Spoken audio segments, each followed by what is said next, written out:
Hi, ಎಲ್ಲರಿಗೂ ಹೊಸ ವರ್ಷದ ಆರ್ಥಿಕ ಶುಭಾಶಯಗಳು. ಇವತ್ತು ವಿಶೇಷವಾಗಿ ಕೇಸರಿಬಾತ್ ಮಾಡೋದು ಹೇಗೆ ಅಂತ ತೋರಿಸ್ತಾ ಇದ್ದೀನಿ. ಬನ್ನಿ. ಅದಕ್ಕಿಂತ ಮುಂಚೆ ನನ್ನ ಚಾನಲ್ ಯಾರು ಸಬ್ಸ್ಕ್ರೈಬ್ ಮಾಡ್ಕೊಂಡಿಲ್ಲ ಸಬ್ಸ್ಕ್ರೈಬ್ ಮಾಡ್ಕೊಂಡು ನೋಡಿ. ಹಳೆ ವರ್ಷ ಕಳೀತಾ ಬಂದಿದೆ, ಈಗ ಹೊಸ ವರ್ಷ ಸ್ಟಾರ್ಟ್ ಆಗಿದೆ. ಮುಂದಿನ ನಿಮ್ಮ ಫ್ಯೂಚರು ನಿಮ್ಮ ಇಷ್ಟದಂತೆ ಆಗಲಿ ಅಂತ ಹಾರೈಸ್ತೀನಿ. ನಿಮ್ಮ ಕುಟುಂಬದವ್ರಿಗೂ ನಿಮಗೂ ಕೂಡ ಹೊಸ ವರ್ಷದ ಶುಭಾಶಯ, ಹ್ಯಾಪಿ ನ್ಯೂ ಇಯರ್. ಮತ್ತು ರವೆ ತೊಗೊಂಡಿದ್ದೀನಿ, ಒಂದು ಗ್ಲಾಸ್ ರವೆ ತೊಗೊಂಡಿದ್ದೀನಿ.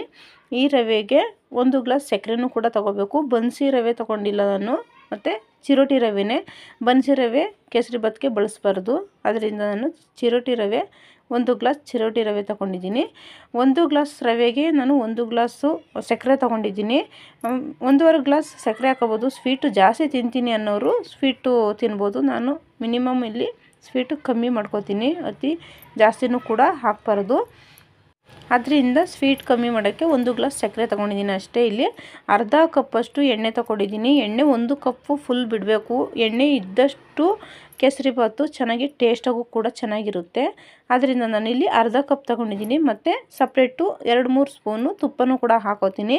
ಅದಕ್ಕೆ ಗೋಡಂಬಿ ದ್ರಾಕ್ಷಿ ತೊಗೊಂಡಿದ್ದೀನಿ. ನೋಡಿ, ಗೋಡಂಬಿ ದ್ರಾಕ್ಷಿ 1/4 kg ಕೇಸರಿಬಾತ್ಗೆ ಎಷ್ಟು ಬೇಕೋ ಅಷ್ಟನ್ನು ಮಾತ್ರ ತೊಗೊಂಡಿದ್ದೀನಿ.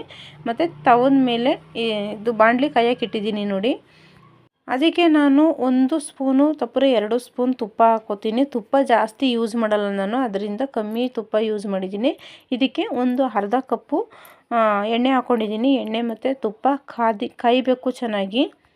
ಇವಾಗ ಎಣ್ಣೆ ಫ್ರೈ ಆಗಿದೆ, ಅದಕ್ಕೆ ಗೋಡಂಬಿ ದ್ರಾಕ್ಷಿ ಹಾಕ್ಕೊಂಡು ಅದನ್ನು ಫ್ರೈ ಮಾಡ್ಕೊಳ್ಳೋಣ.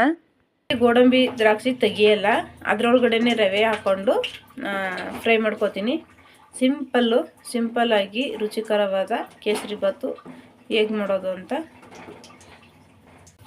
ನೋಡಿ. ಇವಾಗ ಆಗಿದೆ. ಇದು ಗೋಡಂಬಿ ದ್ರಾಕ್ಷಿ ಎತ್ತಿ ಇಟ್ಕೋಬೋದು, ಇಲ್ಲಾಂದರೆ ಹಾಗೆ ಕೂಡ ಬಿಟ್ಕೋಬೋದು ಅದರೊಳಗಡೆನೆ. ಇವಾಗ ನೋಡಿ, ರವೆ ತೊಗೊಂಡಿದ್ನಲ್ಲ, ರವೆನ ಅದರೊಳಗಡೆ ಹಾಕ್ತಾಯಿದ್ದೀನಿ. ರವೆನ ಈ ಥರ ಹುರ್ಕೊಳ್ಳೋಣ. ನಾವು ತುಪ್ಪದಲ್ಲಿ ಮತ್ತು ಎಣ್ಣೆಯಲ್ಲಿ ರವೆ ಹುರಿದಷ್ಟು ಚೆನ್ನಾಗಿ ಟೇಸ್ಟಾಗಿರುತ್ತೆ. ಹಾಗೆ ಉಪ್ಪಿಟ್ಟಿಗೆ ಹಾಗೆ ಹುರಿಬೇಕು. ಇದಕ್ಕೆ ಕೇಸರಿಬಾತ್ಗೆ ಎಣ್ಣೆ ತುಪ್ಪ ಹಾಕ್ಕೊಂಡು ಫ್ರೈ ಮಾಡ್ಕೋಬೇಕು. ಈ ಥರ ಫ್ರೈ ಮಾಡ್ಕೋಬೇಕು. ಗೋಡಂಬಿ ದ್ರಾಕ್ಷಿ ಮೇಲ್ಗಡೆ ಹಾಕಿದ್ರೆ ಚೆನ್ನಾಗಿರುತ್ತೆ, ಮತ್ತು ಈಗ ಮಾಡಿದ್ರು ಚೆನ್ನಾಗಿರುತ್ತೆ. ನೋಡಿ, ಇಲ್ಲಿ 1 ಕಪ್ಪು ಹಾಲು ತಗೊಂಡಿದ್ದೀನಿ. ನೋಡಿ, ಹಾಲು ತಗೊಂಡಿದ್ದೀನಿ. ನಾನು ಸ್ವಲ್ಪ ಕೇಸರಿ ಬಣ್ಣ ಹಾಕ್ಕೊಂಡಿದ್ದೀನಿ. ಕಲರ್ ಹಾಕ್ಕೊಂಡು ಈ ಥರ ಮಿಕ್ಸ್ ಮಾಡ್ಕೊಳ್ಳೋಣ. ಕಲರ್ ಆಲ್ಮೋಸ್ಟ್ ಯಾರೂ ಹಾಕಲ್ಲ, ನಾನು ಒಂದು ಸ್ವಲ್ಪ ಕಲರಾಗಿರಲಿ ಅಂದ್ಬಿಟ್ಟು ಕಲರ್ ಹಾಕ್ಕೊಂಡಿದ್ದೀನಿ ಅಷ್ಟೇ. ಇಲ್ಲಿ ನೋಡಿ, ಆಗಿದೆ. ಇವಾಗ ಇದು ರವೆ ಇಷ್ಟು ಬಂದರೆ ಕಲರ್ ಸಾಕು. ನಾವು ತುಪ್ಪದಲ್ಲಿ ಎಷ್ಟು ಚೆನ್ನಾಗಿ ಹುರಿತೀವಿ ರವೆನ, ಅಷ್ಟು ಚೆನ್ನಾಗಿ ನೀಟಾಗಿ ಚೆನ್ನಾಗಿ ಬರುತ್ತೆ.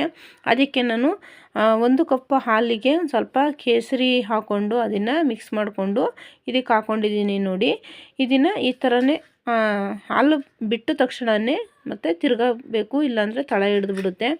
ಇದಕ್ಕೆ ಇನ್ನೂ ಸಾಕಾಗಿಲ್ಲ ಅಂದರೆ ಮತ್ತೆ ನೆಕ್ಸ್ಟು 1 ಕಪ್ಪು ಹಾಲು ಹಾಕ್ಕೊಳ್ಳೋಣ.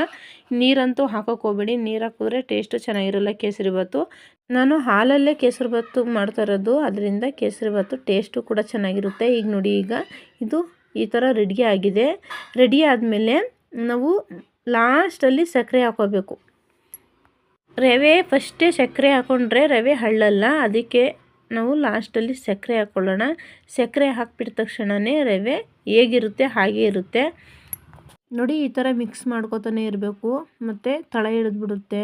ರವೆ ಮತ್ತು ಸಕ್ಕರೆ ಹಾಕಿದ ತಕ್ಷಣವೇ ಅದು ಎಷ್ಟು ಗಟ್ಟಿ ಇದ್ರೂ ಸಕ್ಕರೆ ಹಾಕಿದ ತಕ್ಷಣವೇ ಈ ಥರ ತೆಳ್ಳಗೆ ಬಂದುಬಿಡುತ್ತೆ. ಇದಕ್ಕೆ ನೀವು ಇನ್ನೂ ಎಣ್ಣೆ ಬೇಕು, ತುಪ್ಪ ಬೇಕು ಅಂದರೆ ಯೂಸ್ ಮಾಡ್ಕೋಬೋದು. ಎಷ್ಟು ತೆಳುವಾಗಿ ಕೇಸರಿಬಾತು ರೆಡಿಯಾಗಿದೆ ನೋಡಿ. ಇಷ್ಟು ತೆಳುವಾಗಿ ಮಾಡ್ಕೋಬೇಕು. ಇಷ್ಟಪಟ್ಟು ಅಂದರೆ ಮಾಡ್ಕೋಬೋದು, ಇಲ್ಲಾಂದರೆ ಗಟ್ಟಿ ಬೇಕು ಅಂದರೆ ಗಟ್ಟಿ ಮಾಡ್ಕೋಬೋದು. ನಾನು ತೆಳ್ಳಗೆ ಮಾಡ್ಕೊಂಡಿದ್ದೀನಿ ಕೇಸರಿಬಾತು. ಅದು ಹಳ್ಳದ ಮೇಲೆ ಚೆನ್ನಾಗಿರುತ್ತೆ, ಗಟ್ಟಿ ಬರುತ್ತೆ. ಅದರಿಂದ ಇದಕ್ಕೆ ಇನ್ನೂ 2 ಸ್ಪೂನ್ ತುಪ್ಪ ಹಾಕ್ಕೋಬೇಕು. ನಾನು ಹಾಕೋತೀನಿ ಬೇಕು ಅಂದರೆ, ಇಲ್ಲಾಂದರೆ ಸ್ಕಿಪ್ ಮಾಡ್ತೀನಿ. ನಿಮಗೂ ಕೂಡ ಇಷ್ಟ ಆದರೆ ತುಪ್ಪ ಮತ್ತು ಇನ್ನೊಂದು ಸ್ವಲ್ಪ ಎಣ್ಣೆ ಮೇಲೆ ಹಾಕ್ಕೋಬೋದು. ಇವಾಗ ನೋಡಿ, ಕೇಸರಿಬಾತು ಹೊಸ ವರ್ಷದ ಕೇಸರಿಬಾತು ಸಿಂಪಲ್ಲಾಗಿ ಮನೆಯಲ್ಲಿರೋ ಐಟಮ್ನೇ ಬಳಸ್ಕೊಂಡು ಕೇಸರಿಬಾತ್ ಮಾಡಿದ್ದೀನಿ. ನಿಮಗೂ ಕೂಡ ಇಷ್ಟ ಆಗಿದೆ ಅನ್ಕೊಡ್ತೀನಿ. ಮುಂದಿನ ವಿಡಿಯೋದಲ್ಲಿ ಸಿಗ್ತೀನಿ. ಎಲ್ಲರಿಗೂ ಕೂಡ ಬಾಯ್ ಬಾಯ್.